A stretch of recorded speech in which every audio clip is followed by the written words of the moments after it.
Les valeurs véhiculées par le sport participent en effet au vivre ensemble dans la pratique d'une discipline lors d'événements allant des plus grands championnats au match du dimanche. Le sport rassemble et remplit une fonction sociale. Sur les territoires, il peut être un outil, mais peut-il bouger à lui tout seul les lignes? Pour en parler, nous avons 3 invités. Hugo Bourbillière, maître de conférence à Rennes 2, il travaille notamment sur la thématique sport et territoire. Merci de l'accueillir. Johan Mascar, directeur régional Hauts-de-France de l'association Sport dans la ville, dont le but est de favoriser l'accès aux équipements sportifs et de développer l'insertion professionnelle des jeunes par le sport. Et Daniel Herrero, ancien joueur et ancien entraîneur de rugby, auteur et coach en entreprise. Ils seront interrogés par Virginie Bachelier et Laurent Frétinier, tous 2 journalistes sportifs à Ouest France. Merci à vous.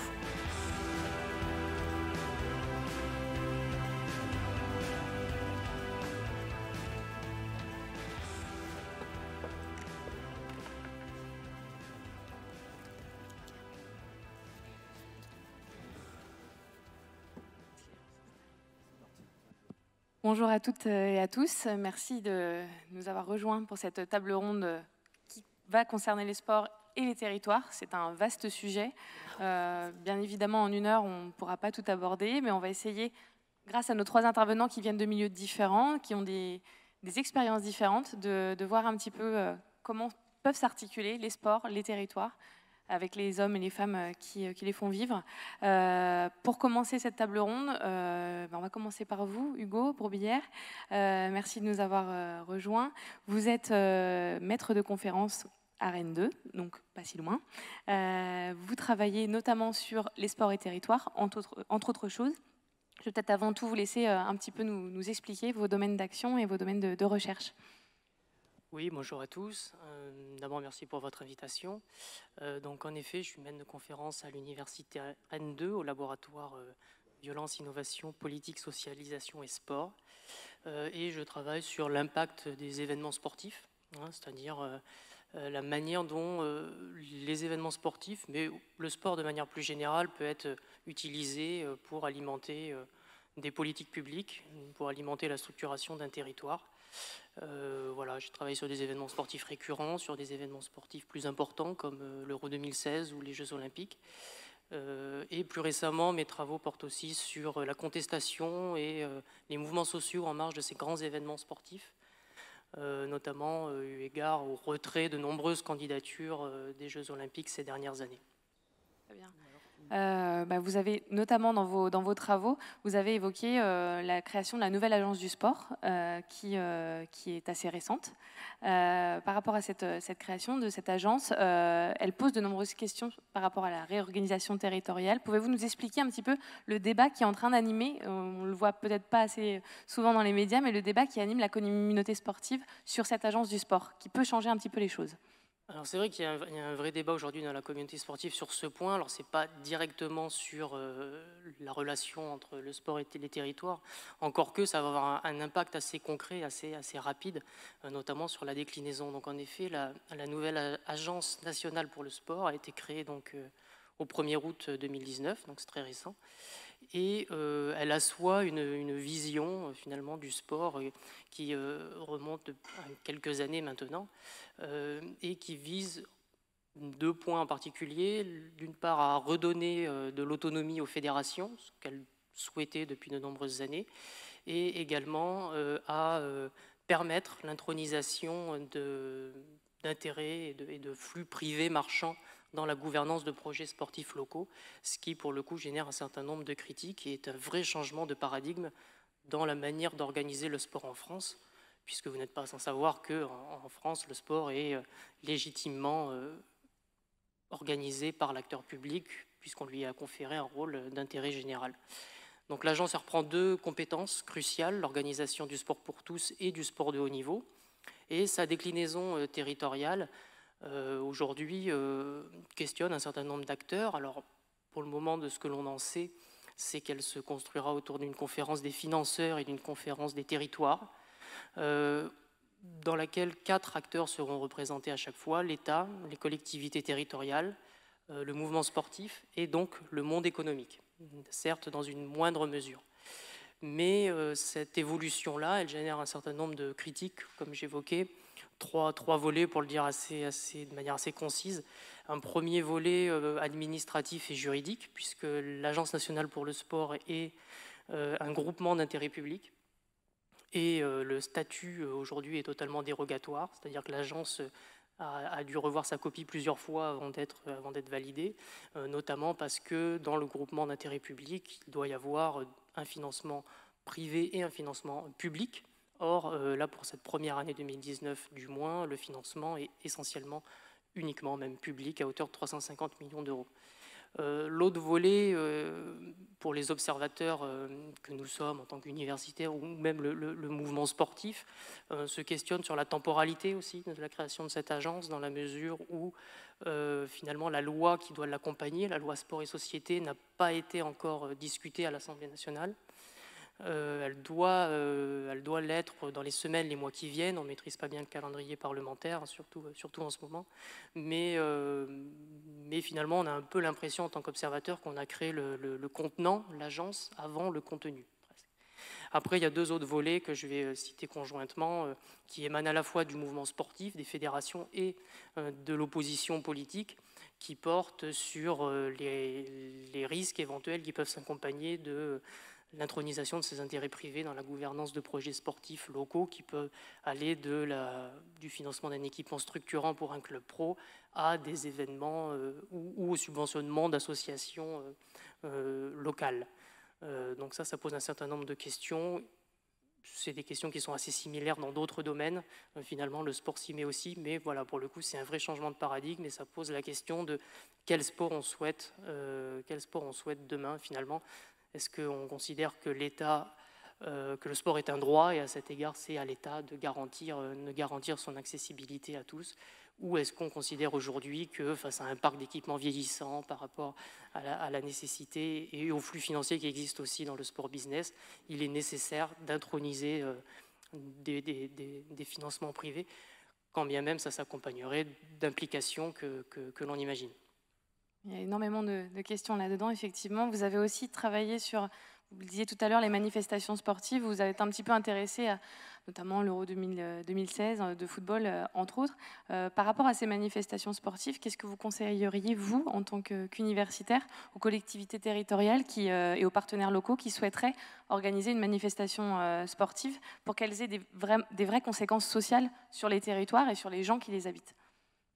Oui, alors là, pour le coup, sur cette question, je ne vais pas forcément parler en mon nom, mais plutôt me faire le porte-parole de ce que dit la communauté académique, puisque ce n'est pas toujours le cas, on peut s'en féliciter. Pour le coup, la littérature est assez claire sur ce point. Il y a un consensus autour de l'idée qu'un événement sportif, on le pose sur un territoire et finalement, il n'a pas vraiment d'impact. Un événement n'a pas d'impact intrinsèque. Par contre, ce qu'il faut faire pour qu'il y ait un événement, c'est imaginer ce qui va l'accompagner, imaginer ce qui va être autour. Et ça, c'est une volonté politique, mais aussi une volonté stratégique des acteurs, qu'ils soient associatifs, qu'ils soient publics, de se saisir d'une opportunité événementielle en quelque sorte. Donc c'est vraiment ce que dit aujourd'hui la littérature sur ce point. Moi, j'ai participé à une étude sur l'impact social de l'Euro 2016, une étude collective, et on a essayé d'observer l'impact social donc, de cet événement sur la région Île-de-France, plus précisément sur la ville de Paris et la ville de Saint-Denis, et on a recensé un certain nombre de projets qui se sont développés en marge de cet événement, et ce que l'on a observé, c'est que 50% de ces projets étaient en réalité organisés par l'acteur public ou impulsés d'une manière ou d'une autre par l'acteur public. Donc il y a bien cette idée-là, mais les acteurs sont au courant de ça, ils s'en saisissent déjà, ce chiffre en est la preuve. Voilà, l'autre volet peut-être que je pourrais évoquer, c'est l'acceptabilité sociale de ces événements, puisque aujourd'hui il y a de plus en plus de critiques qui émanent sur l'utilité sociale, à quoi ça sert d'organiser ces grands événements sportifs qui ont des coûts écologiques, des coûts économiques assez importants, qui sont plutôt bien renseignés. Une petite parenthèse d'ailleurs sur ce point. Hier, la justice brésilienne a ordonné la fermeture des derniers sites olympiques au Brésil, Ce qui, encore une fois, vient confirmer ce qu'on savait déjà depuis un petit moment, c'est que si on ne réfléchit pas de manière précise et concrète à l'utilité, à l'héritage, et on ne voit pas beaucoup plus loin, on va au-devant de gros problèmes. Voilà, donc mon propos, ce serait garantir l'acceptabilité sociale de cet événement en associant, notamment par des dispositifs participatifs, les populations le plus possible, mais, et c'est peut-être là que le bas blesse, il faudrait que ces dispositifs participatifs puissent aller jusqu'à réorienter concrètement le projet événementiel, voire au retrait concret du projet événementiel, quitte à aller à l'encontre d'objectifs économiques et des intérêts de ceux qui ont la main mise sur l'événement, à savoir en général l'UEFA, le CIO ou la FIFA par exemple, qui, par ailleurs, ça ne vous aura pas échappé, reste en marge de ces stratégies d'impact social de l'événement, mais retire l'essentiel des bénéfices économiques. Où en est, à votre connaissance, justement, les JO de Paris 2024 sur cette implication territoriale, à votre connaissance, parce qu'il y a une vraie volonté politique affichée, mais au-delà du discours politique? Aujourd'hui, ce qu'on observe, moi, dans le cadre de mon travail, j'ai eu l'occasion d'échanger avec des acteurs du monde sportif, notamment en Seine-Saint-Denis. Et ce que l'on observe, c'est que ces acteurs de ligue, de fédération, ont peur, en fait, pour le dire très concrètement. Parce que d'un côté, ils ne peuvent pas ne pas se prendre au jeu, parce que finalement, les Jeux Olympiques, c'est l'événement d'une vie pour les sportifs et les amoureux de sport que nous sommes. Mais en même temps, ils ont vraiment peur de se réveiller en 2025 et d'être complètement passés à côté de cet événement sportif et de se dire finalement, on n'a pas vraiment été associés. Et là, mon analyse, peut-être je sors un petit peu du cadre universitaire, mais mon analyse, c'est que ce n'est pas forcément de la faute de ces acteurs-là, mais je pense que c'est bien une volonté politique, une volonté stratégique que de les inclure, et c'est de la responsabilité du comité d'organisation de faire en sorte que l'acceptabilité sociale du projet soit garantie. Vous avez travaillé, vous disiez, sur l'Euro 2016, et justement, quels impacts l'Euro 2016 a eu? Alors, on sait qu'il y a eu évidemment des réfections de stade, des nouvelles pelouses, mais là, on est plus dans le détail finalement, parce que ça profite aux clubs professionnels et non pas au mouvement sportif dans son ensemble. Alors, quel peut être l'impact, justement, quels ont été les impacts de cet Euro 2016 en France, qui a été quand même une compétition populaire réussie, mais après, qu'est-ce qu'il en reste? Alors, ils sont multiples. Toujours difficile de répondre à une question aussi large, parce qu'ils sont vraiment très, très nombreux et ils sont à nuancer aussi. Ce que je peux, pour trouver un angle de réponse, je peux reprendre ce que j'ai évoqué, c'est que les acteurs publics sont au courant de la nécessité de devoir se saisir d'une opportunité événementielle pour aller chercher tel ou tel public, de devoir mettre en place des dispositifs qui concrètement vont chercher ces publics. Et à cet égard, il existait un certain nombre de projets qui ont eu des effets assez concrets. Il y avait par exemple des projets menés par la ville de Paris, mais aussi par la ville de Saint-Denis pour déplacer des jeunes de quartier et les faire venir dans les stades pour susciter. Il y a vraiment une multitude de choses et c'est assez difficile de répondre précisément.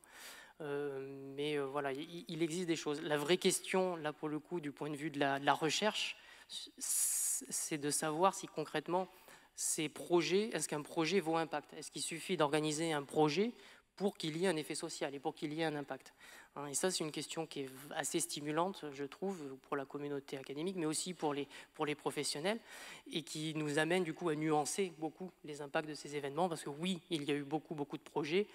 De là à dire qu'il en reste vraiment quelque chose à moyen terme, là, pour le coup, c'est plus difficile à dire.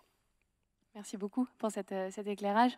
À vos côtés, il y a Johan Mascar qui, lui, c'est un petit peu ce que ça peut être aussi des retombées sociales des événements sportifs. Votre association Sport dans la ville existe depuis bien longtemps. Elle n'est pas encore présente dans l'Ouest, peut-être un jour. J'espère. Vous êtes actuellement directeur régional des Hauts-de-France. Est-ce que vous pouvez nous présenter, pour les gens qui sont ici, qui ne connaissent pas forcément l'association, à quel niveau vous travaillez? Oui, alors Sport dans la ville est une association qui est née il y a un peu plus de 20 ans en Rhône-Alpes, à Lyon. Nous ouvrons en fait des terrains de sport dans les quartiers qu'on appelle les quartiers prioritaires, les quartiers difficiles, qui vont être de véritables lieux de vie pour favoriser l'insertion sociale et professionnelle des jeunes de 6 à 20 ans.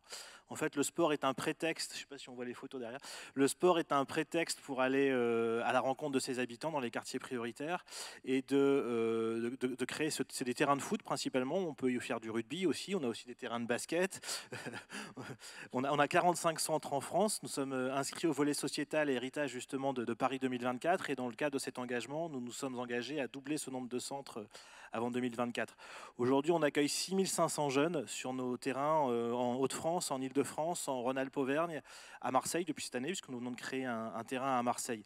Donc le tronc commun, c'est le sport. C'est qu'une fois qu'on a ouvert ce terrain, on va vers les enfants et on les initie à une pratique sportive. On n'est pas un club de foot, on n'a pas de licence, tout est gratuit. Mais l'idée, c'est de créer un lien avec eux, avec leur famille, puisqu'on va régulièrement voir les familles des gens, et des jeunes, pardon, et on s'inscrit dans un écosystème local pour pas être arrivé en disant qu'on est les meilleurs. Non, on va travailler avec les clubs de prévention, les centres sociaux, toutes les structures locales avec qui on va mener des actions. On va organiser tout au long de l'année des tournois de foot sur lesquels on invite les clubs sportifs locaux, tous ces centres sociaux, ces clubs de prévention à venir jouer avec les jeunes. Ça, c'est le premier volet. Une fois qu'on a créé ce lien de confiance avec les jeunes, on va les emmener vers un programme de découverte. Pour les aider à sortir de leur quartier, on leur propose d'aller faire des séjours à l'étranger, des camps de vacances. On va leur proposer de faire des sorties culturelles, des sorties sportives. On peut peut-être accélérer, comme ça vous allez voir. Juste après, il y a un petit... Voilà, vous voyez un peu la durée du parcours du jeune. Tout ce qui est en vert, c'est ce fameux programme culturel. C'est emmener des jeunes au Brésil, emmener des jeunes à Chicago, avec un véritable projet derrière. C'est faire du sport, mais aller à la rencontre d'entreprises. À partir de 14 ans jusqu'à 25 ans, ces jeunes issus de ces quartiers, on a un responsable d'insertion sur chaque terrain qui est dédié, qui va les emmener vers l'insertion professionnelle. L'insertion professionnelle, ça peut commencer par un stage de 3e. Pour un jeune, plutôt que, je vais être un peu cru, mais plutôt que de faire un stage dans le kebab du coin, ce que souvent les jeunes font, nous, on va les emmener dans une entreprise, qu'on est financé à 75% par des entreprises privées. On va leur ouvrir les portes des entreprises. Hier, par exemple, nous étions chez Decathlon, à la Fondation Decathlon, on a organisé tout un événement pour les jeunes de l'association.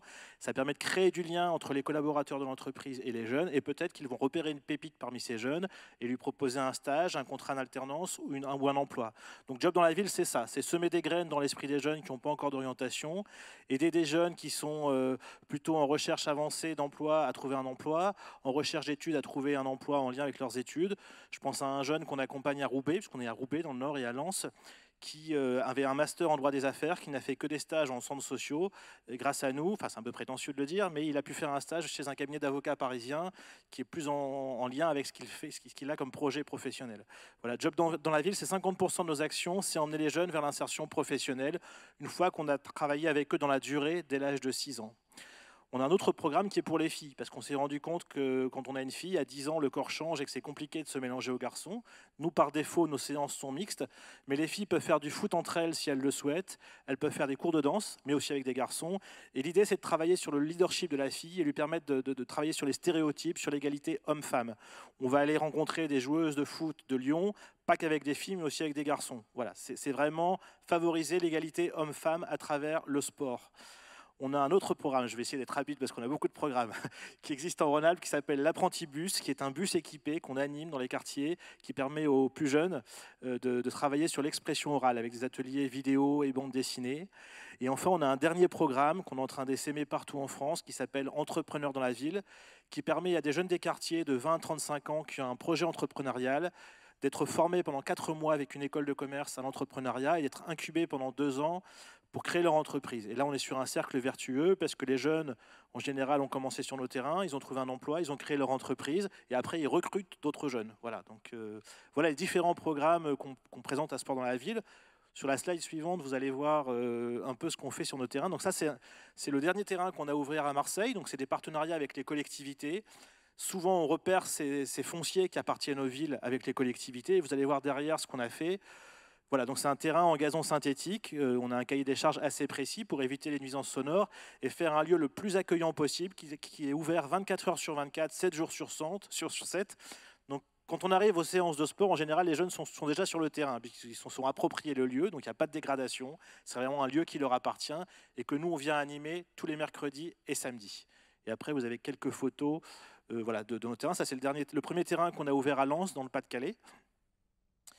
On a aussi un gros partenariat avec les clubs de foot locaux. On parlait du RC Lens à Lens, avec le LOSC à Lille, qui sont très investis dans Zone Action, ce qui nous permet tout au long de l'année d'inviter les familles et les jeunes à voir des matchs de foot de professionnels de haut niveau, et aussi de mettre des étoiles dans les yeux des enfants, puisque quand on a des petits-enfants de 8-10 ans qui accompagnent Mbappé sur le match LOSC-PSG, qui lui donnent la main en arrivant sur le terrain, ou LOSC-Bordeaux, c'est des super souvenirs, et ça leur donne confiance en eux pour l'avenir.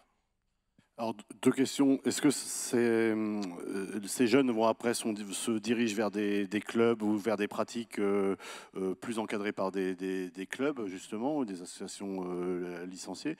Et deuxième question, un bilan après 20 ans de ces jeunes que vous accompagnez finalement tout au long de leur enfance, après l'adolescence et même le début de la jeunesse. Est-ce que vous avez des chiffres sur des débouchés d'emploi, des choses comme ça?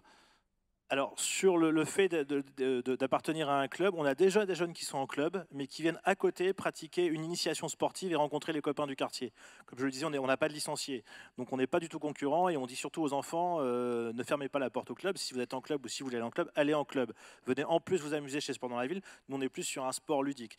Sur les chiffres, on réalise tous les 2 ans des études d'impact avec le cabinet BVA pour montrer l'impact de nos programmes, tant sur les femmes que sur l'insertion professionnelle. Et on est au-delà des chiffres qu'on peut atteindre dans les quartiers prioritaires sur les sorties à l'emploi et ce qu'on appelle les sorties positives, recherche d'alternance et d'emploi en termes d'expérience professionnelle.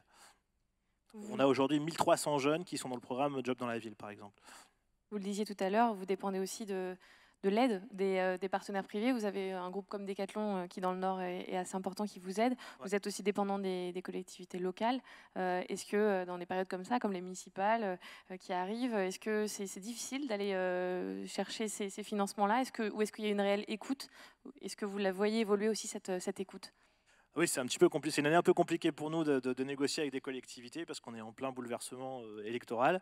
Mais on a plutôt un bon accueil des villes qu'on va aider à monter le projet, puisqu'on essaye, quand on crée un terrain, d'avoir 80% de financement public, soit de la part de la collectivité, mais on peut aussi aller chercher un budget auprès de l'Agence nationale du sport, des régions, des métropoles urbaines, qui viennent compléter les financements publics. Donc on a toujours un très bon accueil. Après, c'est le montage financier. On a vraiment à cœur d'avoir un financement de 80% de financement public, et nous, on ramène les 20% restants. Et une dernière question avant de faire, qui servira aussi de transition avant d'accueillir Daniel. Est-ce que vous avez des projets de terrain de rugby? Parce qu'on sait que, par exemple, les pratiques de rugby évoluent. Il y a notamment le rugby à 5, le rugby à toucher, qui n'a pas besoin d'être encadré par des éducateurs pour protéger les enfants. Et le urban rugby, notamment dans les quartiers, qui marche très bien. Ça se pratique ici à Rennes.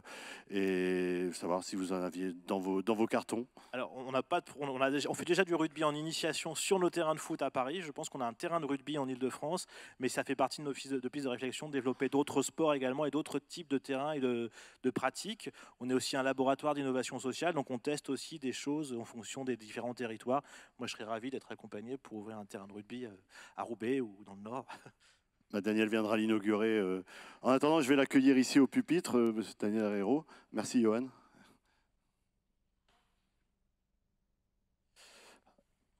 Alors, on ne présente plus Daniel Herrero, ancien joueur, ancien entraîneur et emmené Toulon au bouclier de Brennus, qui est le Graal de tout rugbyman français. L'homme au bandeau que vous avez devant vous est de ceux qui connaît et parle le mieux du rugby. Mais au-delà de son verbe et de sa faconde, vous ne manquerez pas d'apprécier Daniel Herrero, qui s'intéresse surtout aux valeurs et aux vertus éducatives et sociales de ce jeu qu'est le rugby. Alors évidemment, Daniel, pour faire écho au thème des assises de la citoyenneté et du vivre ensemble, expliquez-nous en quoi le rugby est sans doute le sport où le vivre ensemble est le plus important, en quoi l'individu seul n'est rien dans ce jeu, et en quoi cette notion est-elle plus importante encore que dans les autres sports collectifs. Bon, à l'évidence, mon salut est amical et fraternel, et aussi à l'évidence, je me sens très sincèrement honoré d'être invité dans ce lieu qui est sublime, et dans cette dynamique de réflexion autour du concept de citoyen et du sublime concept, un peu éculé quand même et un peu fatigué, mais du vivre ensemble tu vois, dans cette société, et qu'on est invité aussi aujourd'hui, quand même, dans une petite parenthèse, le sport, comme étant une hypothèse que les hommes et les humains, ou tout au moins les humains et les, dans notre société puissent vivre correctement ensemble, à partir peut-être d'un bout de route dans l'aventure sportive, tout ça, bon, me fait plaisir. Alors, première question, vous avez compris que si je suis passionné de sport, et que le seul intérêt, j'allais dire, profondément... alors, il faut que je fasse attention, mais éducatif, c'est-à-dire ce que ça porte en termes de l'élévation potentielle ou du grandir de l'individu, qu'il soit enfant, adolescent ou jeune adulte, tu vois, ça, honnêtement, ça me passionne. Vous avez compris aussi à travers la présentation, mais lui, c'est un petit frère à moi, donc il n'est pas forcément très objectif, que les choses de l'Ovalie, quand même, me concernent en priorité et depuis longtemps. Alors, c'est vrai que si je suis ovale, c'est-à-dire rugbyman, depuis que je suis petit, je n'ai jamais eu de cesse, quelles que soient les routes qui ont été les miennes dans le monde de l'ovalie, derrière les robots un peu impertinents d'une balle ovale, de comprendre pourquoi c'était intéressant de jouer avec des collègues autour d'un engin médian de 450 grammes et en se filant sur la tronche à l'ancienne. Quelle vertu, ou quelle, alors faire attention aux mots, quelle vertu, ou quelle valeur, presque synonyme de vertu, ou quel esprit pouvait se dégager de cette pratique pour que, dans un cadre déterminé, je ne sais pas, un demi-hectare de terrain ou un hectare de terrain, avec un nombre assez conséquent d'individus, tous plus ou bien fagotés, tu vois, titulaires de quotient intellectuel plus ou moins élevé. Moi, j'en ai connu beaucoup de bas, mais ils étaient parfaitement respectables, tu vois, et me disant comment, dans ce fief-là, dans ce ferment-là, dans cette activité-là, que 50 ans après, je quête et je demande qu'elle fasse partie du réenchantement du monde et qu'elle soit générée et agréée par, je ne sais pas moi, le patrimoine mondial de l'humanité de l'UNESCO, pour qu'on considère que l'Ovalie puisse être un des grands bonheurs du monde sur cette terre. Enfin, donc, Minot, j'allais dire, il faut que je comprenne pourquoi, dans cet espace-là, dans ce lieu-là, dans ce terrain-là, autour d'une pratique qui n'a que 4 ou 5 règles. Aujourd'hui, il y en a 150, mais il y en a 149 qui ne servent à rien. Honnêtement, aujourd'hui, quand un arbitre siffle une faute sur un regroupement dans un match de rugby ordinaire que vous voyez régulièrement, tu vois, les deux équipes sont certaines qu'elles ont fait la faute. Dans l'instant où il siffle, les deux équipes s'en vont dans leur camp en disant on a dû faire la faute. L'arbitre, il en a 5 ou 6 de fautes sur chaque situation et il va devoir hiérarchiser pour en siffler une. Et les deux équipes, les rouges et les bleus, s'en vont dans un camp en partant du principe qu'elles ont commis la faute et que l'arbitre leur dit non, c'est les verts. Et à ce moment-là, ils sont contents et ils soufflent. Tu vois à peu près tu m'as suivi là ou non? Tu m'as suivi. Je sentais que j'étais un peu confus. Non, pour dire quand même qu'un jeu où il y a un minimum de règles va devenir un essentiel, j'allais dire, du grandir. Alors le minimum de règles, il va quand même impulser chez moi l'idée que le cadre, non pas l'organisation, même pas la méthode, mais la structuration morale, tu vois, des comportements, qu'on appellera donc les règles, hein, est quand même un élément majeur du process. Le sport et le rugby en particulier, c'est quand même une pratique sociale structurée, extrêmement, je dirais,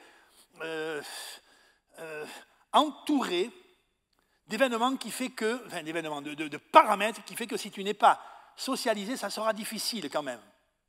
Tout ce que nous avons entendu, c'est le potentiel sportif, il est probable, porteur d'une richesse qui va contribuer à inviter un grandir, un développement citoyen, mais quand même on a bien le doute que cette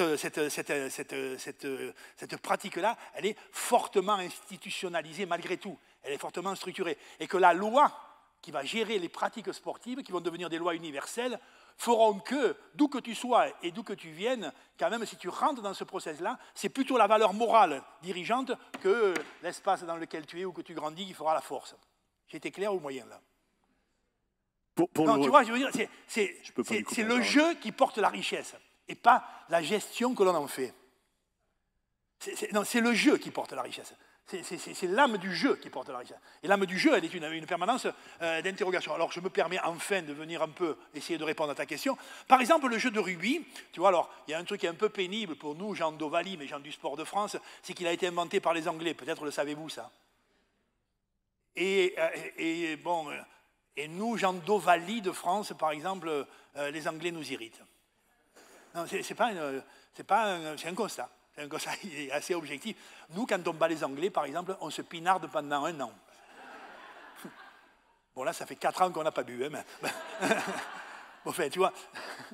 Bon, ouais. Non, mais ben, ce sont les Anglais qui les ont inventés. Alors, gloire à eux et sublime pour moi, respect ad vita aeternam, mais je dirais même mieux admiration, ce qui n'est pas forcément un des traits caractéristiques de ma personnalité. Admiration, honnêtement. Avec une vieille interrogation quand même, comment celui qui est en face, qu'on appelle la Grande-Bretagne, comment il a peu insufflé ou il a peu inséminé vos terres ici, tu vois, qui par nature j'aime d'amour, mais qui, elles, n'ont pas pris le ferment ovale en même temps que son développement, on dira, national français. Alors sans doute y a-t-il quelques raisons, mais enfin elles sont quand même toujours un peu énigmatiques. Bizarrement, sur la terre de Bretagne, j'allais dire la grève, j'aime pas le terme, mais l'insémination, l'effervescence, tu vois, endogamique autour de la pratique rubistique, elle ne s'est pas trop effectuée. Bon, enfin, ce sont les Anglais qui l'inventent, et là nous sommes au début du 19e siècle. Le grand mouvement, on appellera ça de la civilisation industrielle, tu vois, qui émerge dans toute l'Europe essentiellement, quoi, et beaucoup chez les Anglais. Et les Anglais, très vite, quand même, s'aperçoivent, très vite, hein, là nous sommes à la fin du 18e, au début du 19e, très vite, que le monde, qui a beaucoup changé, comme on dira, du périurbain à l'intra-urbain, oh putain. Tu vois, tout à l'heure, j'ai été abreuvé de ces mots, ça m'a séduit. Ben, tu vois, de campagne à la ville, quoi, ben, c'est la même chose, tu vois. Tu vois, et que cette grande mobilité des hommes, ce rapport nouveau au travail, l'usine, la concentration du monde, bizarrement, dans une société, ça va générer un certain nombre de jovialité, d'économie, de dynamisme, et en même temps de lourdeur, de complexité relationnelle, de vie sociale difficile, de dangerosité, de paramètres indicateurs mortifères. Souffle. Non, mais tu vois, ben, grosso modo, l'alcoolisme grandit. Il y en avait un peu dans tous les pays du monde, mais l'alcoolisme grandit. Nous sommes, grosso modo, le taux de suicide dans la tranche jeune augmente. L'adolescence devient une période complexe du développement des humains. Bon, un certain nombre de paramètres comme ça qui inquiètent la société. Et bizarrement, moi je pense, de ce que je sais, ou de ce que je ressens, ou de ce que j'ai appris, que la pensée éducative anglaise, que je dirais maçonnique, mais la pensée éducative anglaise qui gère le monde de l'éducation, que ce soit d'Oxford, de Cambridge, d'Eton ou de Bristol, tu vois ça, hein, la pensée éducative, politique de fait, de ce pays d'Angleterre, de ce pays de Grande-Bretagne, s'interroge sur, attention, danger, société percutée par les dangerosités modernes. Attention, danger. Oh, évidemment, à voir qu'on s'interroge bizarrement. Et ça sort peu, de fait, dans les réflexions, bien qu'on labellise de partout, tu vois, les valeurs du sport seront le bien de l'humanité. Moi, je pense peut-être même serait un enchantement. Mais il se pose une idée, c'est que, est-ce qu'on peut éduquer chez les humains du monde la socialisation et le courage? Est-ce que c'est des choses qui peuvent s'éduquer? Visiblement, ils ont réussi avec le rugby. J'avais peur que tu te sens endormi, Laurent. Non. Ah, je suis tout oui. Non, tu vois l'idée? Est-ce qu'on peut éduquer? Est-ce qu'on sait transmettre, j'allais dire, les humanités, quelques sciences? On sait réfléchir à la transmission des savoirs conceptuels. Tu vois, on sait, l'école, quelles que soient ses évolutions et quelles que soient ses forces et ses faiblesses, depuis, je ne sais pas moi, depuis Aristote ou Platon, elle a quand même mis en place des process de transmission des connaissances à peu près respectables. Il y a toujours évidemment des grandes effervescences là-dessus, mais le lien social, le vivre ensemble, le respect des autres, le développement de ta générosité à l'aventure collective, tu vois, est-ce que ça peut s'éduquer, ça? Est-ce que ça peut s'éduquer? Et on ne trouve pas, dans ce moment-là, nous sommes là au début du XIXe siècle, hein, dans, je dirais, moi, l'intelligentsia pédagogique, didactique, comme dirait mon petit frère, on ne trouve pas les contenus. Comment faire, putain? Comment faire? Eh bien, tu veux que je te dise, ils vont prendre un peu appui sur des pratiques, elles sont ancestrales, elles sont country, elles sont rurales, sur des pratiques où on est nombreux, on se met ensemble pour partager un certain nombre de choses, où c'est le corps qui est prioritaire dans l'activité, tu vois, dans l'action, c'est le corps. Et bizarrement, dans les grandes universités anglaises, essentiellement Oxford et Cambridge, et bien sûr dans la ville de Rugby, où il y a un grand collège de la up middle class anglaise depuis le XIVe siècle, ils vont imaginer que des pratiques physiques qui seraient plutôt collectives, ce qui veut dire quand même que le lien social s'impulse plutôt quand il y a des proxémies réelles. Tu vois? Quand il y a des proxémies réelles, c'est-à-dire quand il y a des territoires où on est ensemble, où on est à côté, tout au moins, on est grégaire et on est à côté, où on va peut-être partager un certain nombre de choses, on va voir comment. Eh bien, tiens-toi bien, là nous sommes au début du XIXe siècle, et ils vont inventer le rugby. Enfin, de fait, le foot. Mais enfin, bon, ils vont inventer presque de toutes pièces. Ils vont prendre appui sur des vieilles pratiques rurales, mais ils vont mettre en place Des pratiques ludiques. Première idée, on joue. L'enfant se construit dans le jeu et l'homme a une composante ludique parce qu'elle est gratuite, tu vois, qui peut lui permettre d'éprouver des joies sans influencer le destin du monde. Sinon, sa propre joie personnelle. Oh putain, ludique, on joue, tu vois, ensemble, plutôt nombreux. Alors on va trouver un certain nombre de pratiques, assez nombreux quand même, sur un petit périmètre, et qui vont permettre de se mesurer ou de s'affronter. C'est-à-dire quand même, il faut qu'on stimule aussi un peu, sur le sens social, il faut qu'on stimule un peu aussi, j'allais dire, le rapport au courage. Ils inventent le jeu de rugby. Le jeu de rugby, né en Angleterre, dans la ville de rugby, on dira de façon un peu légendaire, qui n'est pas forcément le respect de l'histoire, mais il naît dans un lieu, dans une école, quoi, dans un lycée, avec l'idée que les universités vont prendre le relais, avec une idée que maintenant, le vivre ensemble sera stimulé, impulsé, activer le rapport aux autres dans des pratiques ludiques, récréatives, physiques, tu vois, passant sans doute par d'autres types d'intelligence, intelligence des trajectoires, intelligence des sensibilités à l'autre, intelligence, grosso modo, des atmosphères relationnelles qui dynamisent ou qui font régresser, tu vois, ces intelligences-là, voilà. Et le sport, il impulse là. Il impulse sa mission 1, que c'est les valeurs et peu la technique. C'est le fond moral qui stimule, et plus que la technicité qui libère, tu vois, qui vont être le cœur de l'aventure. Ça, l'Angleterre se jette goulûment sur ces pratiques-là. Le rugby en particulier, mais le foot, n'en parlons pas. Que je vous dise quand même vite en parenthèse, avant que Laurent me pose enfin la deuxième question. Non, mais que le jeu de rugby et le jeu de foot ont été ensemble, enfin, ces deux jeux, ont été ensemble pendant 60 ans, 1820-1880. C'était la même pratique. Même pratique. Mais moi, je suis d'Oxford et toi, tu es de Cambridge. Tu vois, et quand on décidait comment on allait jouer cette année, si on faisait un match aller-retour, on disait, jusqu'en 1870, on jouera avec les pieds ou avec les mains ou avec les deux. Toi, tu me disais, oh non, à Oxford, on jouera qu'avec les pieds. On faisait donc un match plutôt de foot, tu vois, qui était arbitré par les capitaines d'ailleurs. Et puis moi, au retour, je te dirais, on jouera avec les pieds et avec les mains. C'est-à-dire un jeu où on se bourrait un peu le mou, où on pouvait jouer avec les deux arguments, des deux motricités, on dira, quoi. Et c'est en 1871 que dans la Freemason Tavern, la taverne des francs-maçons de Covent Garden à Londres, que les 50 universités dominantes de ce pays d'Angleterre vont se réunir et vont dire non, on sépare les deux pratiques, elles ont des cheminements différents, elles ont des contenus un peu différents, elles ont une même essence morale, qui est la grande aventure du groupe, le sens du partage et le développement de la combativité, mais en même temps, elles ont des spécificités qui fait qu'on va les, en matière de gestion et d'organisation, on va les séparer. Voilà, donc le jeu et ces deux jeux-là vont ensuite faire route ensemble. Et que je vous dise quand même vite fait, bien fait, parce que ça ne rentre pas radicalement dans l'aventure, mais le pauvre de Coubertin, qui était un baron, vous avez entendu parler, qui avait dit un jour, je ne sais pas pourquoi il devait être à moitié sous, que seul compte de participer quand la victoire est seconde, ce n'était pas tout à fait la formule, mais vous la connaissez. L'important étant de participer, et bon, et quand même je trouve ça magnifique, et le fait de Coubertin va faire un grand voyage, nous sommes là dans les années 80-90, il est jeune, il a une trentaine d'années, il fait un grand voyage anglo-saxon, il s'imprègne un peu de cette mentalité étrange de suffisance et en même temps quand même de grande générosité éducative des Anglais, je relève le mot suffisance quand même, et de fait de Coubertin rentrant de ce long périple d'Angleterre, semble dire à quelques institutions politiques françaises, j'ai vu sur les terres anglaises des pratiques éducatives autour du corps, de la récréation, du jeu, du plaisir, du partage des autres. J'ai vu des choses qui me semblent intéressantes sur le plan de l'éducation des hommes. Il va réfléchir d'une certaine façon, il va réussir à convaincre un certain nombre de personnalités politiques de France et il va se mettre en place, ce que dirait le collègue aujourd'hui qui en est le digne héritier, il va se mettre en place une réflexion sur « Oh, il faut qu'on aide ». Il faut qu'on aide, il faut qu'on accompagne, il faut peut-être même qu'on structure la naissance des Jeux Olympiques, le début du tissu associatif, l'arrivée des clubs, des premiers clubs, des structures associatives où on va commencer à pratiquer ces activités-là.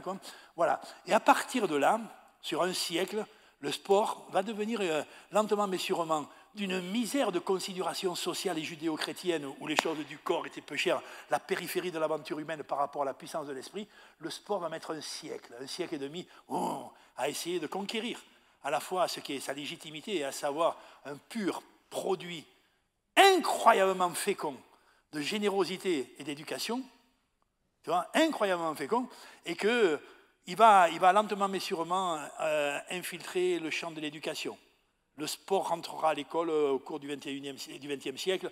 Ça sera un peu long, le débat ne sera jamais clos. Le tissu associatif va lentement mais sûrement grandir. Alors évidemment, il y a pendant la première partie sur la terre de France, comme disait le collègue, la fameuse, tu vois, les fameuses couches territoriales ou le fameux archipel territorial. Évidemment, en Bretagne, je le regrette, la balle ovale aura moins de considération que la planche à voile. Tu vois, c'est un fait. Et sur la terre de Grenoble, les alpinistes seront plus considérés, tu vois, que les villes planchistes. Mais enfin, en d'autres termes, les territoires vont proposer leur identité, de fait, comme des beaux prétextes. Viens à la plage faire de la voile, si tu es enfant d'ici, on peut l'organiser. Voilà. Et puis, et là, on voit des identités qui prennent un peu, qui s'acoquinent dans le tissu associatif, avec les pratiques sportives. Lentement mais sûrement, elles vont être longues. Elles portent un machisme considérable, elles portent, les pratiques sportives, une espèce de nationalisme suspect en potentiel, elles portent l'idée que le spectacle un jour prendra le dessus sur l'éducation, ce qui est un drame absolu de notre aventure, mais elles portent aussi la beauté tendue par une civilisation à ses enfants pour qu'ils grandissent et pour qu'ils se socialisent. Voilà. On va donner la parole au public. J'avais quand même une question. Alors, j'ose te poser une question en espérant que ça ne dure pas un quart d'heure. Bref. Parce qu'après, on va à l'Agora où Daniel on va à l'Agora où Daniel répondra à vos questions. Je vous invite à le suivre. Il en a encore sous le coude. Et comment... En plus, il n'a pas d'arbre à palabre. Vous savez ce que c'est l'arbre à palabre pour Daniel Herrero? C'est le... Explique ce qu'est l'arbre à palabre. Oh. Ça pourrait être l'olivier de mon jardin, mais ça pourrait être sûrement à travers la patine de ma vie ou le buriné de mon existence, les 2 poteaux de rubis, où quand même, à leurs pieds, j'ai guerroyé souvent pour qu'ensuite, quand l'arbitre sifflera à la fin, je puisse partager toutes les convivialités du monde avec ceux qui, dans mon équipe ou ceux avec qui en face, on s'est filé sur la courge pendant 1h30 volontiers. Voilà. Donc c'est la pompe à bière. Donc, non, plus sérieusement, une dernière question. On parlait de peu de règles dans ce jeu du rugby, mais il y en a une qui est inaltérable, et c'est la passe en arrière, et c'est une forme de clé de voûte de ce jeu, et qui est finalement un symbole du vivre ensemble, pour revenir à notre thème. C'est vraiment parce qu'on, sans cette passe en arrière, implique le soutien, et donc le besoin du copain derrière, ou des copains plutôt même. Laurent, moi j'adore la question, parce qu'elle porte le fond moral. Elle est philosophique, elle ne vous dirait pas. Elle est philosophique. Et la copine qui me regarde avec des yeux comme ça, en disant, s'il attaque la philosophie, il en a pour 2 heures. Et donc elle sent bien que... si, tu l'as dit. Un peu. Tu l'as dit. Bon, mais en fait, alors, Laurent, avant que je réponde à cette question-là, juste un petit préalable quand même. Non, le champ du sport, il est persécuté dans son essence morale, sur les valeurs. C'est sa seule richesse, de fait. Quand tu sais faire une passe au rugby, tu es toujours aussi con qu'avant, quand même, non? Et alors au foot, n'en parlons pas, non, franchement. Non, mais franchement, bien que tu pourrais me dire, mais t'as remarqué qu'il y en a qui les font des belles de passes et qu'il y en a qui les font comme des bourricots? Ah oui. Non, mais t'as remarqué quand les bras qui poussent pour envoyer un ballon de rugby à 4 mètres à un collègue, ça peut être qu'une gestualité technique, ou les quelques collègues ici, même les plus burinés, ceux qui n'ont pas forcément la grande mémoire du sport, en 10 minutes d'entraînement, vous arriverez à la faire, non, honnêtement. Tu vois? Après, quand les bras poussent et les mains offrent, tu sens bien qu'il y a un autre sujet, non? Quand je te donne un ballon et que quand tu le reçois, ça te fait grandir, c'est mieux quand tu le reçois, tu prends la marée des adversaires, non? Bon, tout ça pour dire quand même qu'il y a dans la passe, évidemment, tout un univers. Non, le problème, c'est aussi que le champ des valeurs, il est, tu vois, qui est au cœur de l'aventure du sport, de fait. Hein. Au cœur, viens vivre ça pour que tu sentes, pour que tu éprouves, pour que tu ressentes, ça veut dire sentir 2 fois les choses alors, je fais attention parce que ces mots sont abîmés, quoi. Les choses du solidaire, les choses du partage, ça veut dire prendre de part. Solidaire, pour faire passer le solitaire boursouflé de ton ego, viens jouer avec nous. Viens jouer avec nous. Viens donner un peu de ce que tu as comme richesse. Tu vois ça? Donc, dès qu'on attaque les valeurs, c'est compliqué parce que, comment les stimuler, Et ces pratiques-là, par exemple, les pratiques collectives, le rugby en l'occurrence, je le pense très haut, mais même le tir à l'arc, les collègues, d'évidence. Et quel est le petit frère, un jour éducateur, j'allais dire, tu vois, Willy Planchiste, encore une fois, ou simplement un voileux de qualité, même un voileux qui ne penserait pas que l'équipe est l'élément essentiel de l'aventure, de la performance ou de la réussite, non? Bon, ceci étant, alors nous, Nous, alors, dans le jeu de rugby, j'y arrive. Non, mais dans le jeu de rugby, tu le sais, Vous avez du temps. il y a 4 règles. 4 règles parce qu'elle porte les 4 valeurs de base, quoi. La première, après, il y en a 120 qui ne sont que des dérivés petits jusqu'au ridicule de ces 4 règles. La première règle, c'est le seul jeu du monde où il y a 3 mi-temps. Vous l'avez oublié peut-être, non? Laurent vous disait que moi, par exemple, je ne l'ai pas oublié puisque c'est la 3e, évidemment, qui me passionne le plus. Les 2 premières sont pénibles, je vous assure. Hein. Non, moi, j'ai joué beaucoup des 2 premières, mais alors les 3e, je me suis toujours régalé. Les 2 premières, j'ai toujours fini un peu handicapé. J'ai fait quand même à peu près entre 200 et 250 jours d'hôpital dans ma vie de rugbyman, tu vois un peu.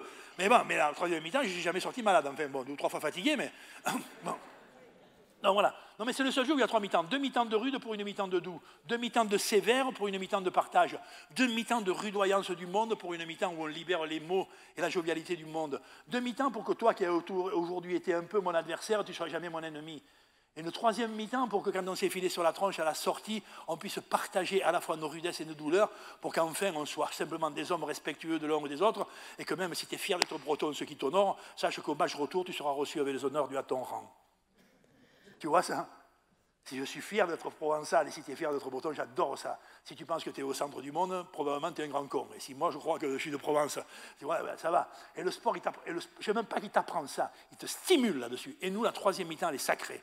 Sacrée, elle vient des dieux, elle vient de Dame Ovalie qui nous impulse là-dessus. C'est une valeur chaude et haute. Ensuite, mais elle est valable dans beaucoup de lieux et dans beaucoup des humains, parce que c'est là où le sens social se développe le plus. Quand je me mesure à toi, il est stimulé le sens social, mais avec mes collègues, et pas avec toi. Hein. Tu vois? Non, franchement, le vivre ensemble, et tu veux que je te dise le plus beau, mais il n'est pas encore formulé là, ça sera peut-être le prochain séminaire, hein, c'est le vivre libre ensemble. Libre et ensemble. Donne ce que tu as de mieux au service du monde tout en respectant ta propre personnalité. Pour nous, c'est sacré. La 2e règle du jeu de rugby, c'est que c'est le seul jeu du monde où on fait des tas. Pour un oui, pour un non, on fait des tas. Non, mais tu n'as pas remarqué? Dans un match ordinaire, 150 tas. Alors que nos amis footballeurs ne font pas un seul tas. Enfin, simplement quand ils marquent des buts. Mais comme ils n'en marquent pas beaucoup. Non, mais c'est vrai. Et puis, en plus, le tas libidinal, il est suspect. Nous, c'est un tas de partage. Tu vois la différence entre le tas de partage et le tas libidinal? Bon, nous, c'est un tas. Ouais, le tas. Nous, la petite est en danger, ce qui va être bientôt le cas dans 5 minutes. Oh, vite un tas! D'ailleurs, la protection, le petit frère qui a été un homme de solidarité absolue, tu vois, il est en difficulté dans une situation. Vite un tas! Oh, viens donner avant de recevoir, viens servir avant de te servir. 2e règle sacrée du rugbyman. La 3e règle, elle est un peu plus compliquée, c'est le seul jeu du monde où on joue à 15. Il n'y a pas un jeu au monde où on est plus de 15. Mais le petit frère à 11, c'est à peu près la même famille. C'est-à-dire que le grand groupe doit générer la force authentique, morale, philosophique.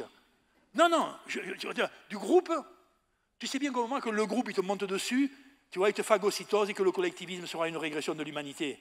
Tu vois, franchement, tu sais aussi que si tu es toujours tout seul dans ton camp et que tu te regardes tous les jours dans la glace, la boursouflure de ton ego sera quand même un gros danger pour l'aventure citoyenne qui sera la tienne, non? Voilà.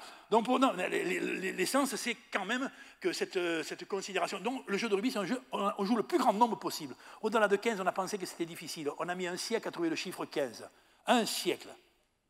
Et à 15, on s'est arrêté parce qu'au-delà, le groupe prend le dessus, et en deçà, surtout à 11, boursouflure d'égo imminente. Attention. Voilà. Non, mais nous, on fait des tas. Nos amis footballeurs, ils ont accepté qu'on joue devant et derrière. Tu sais ça?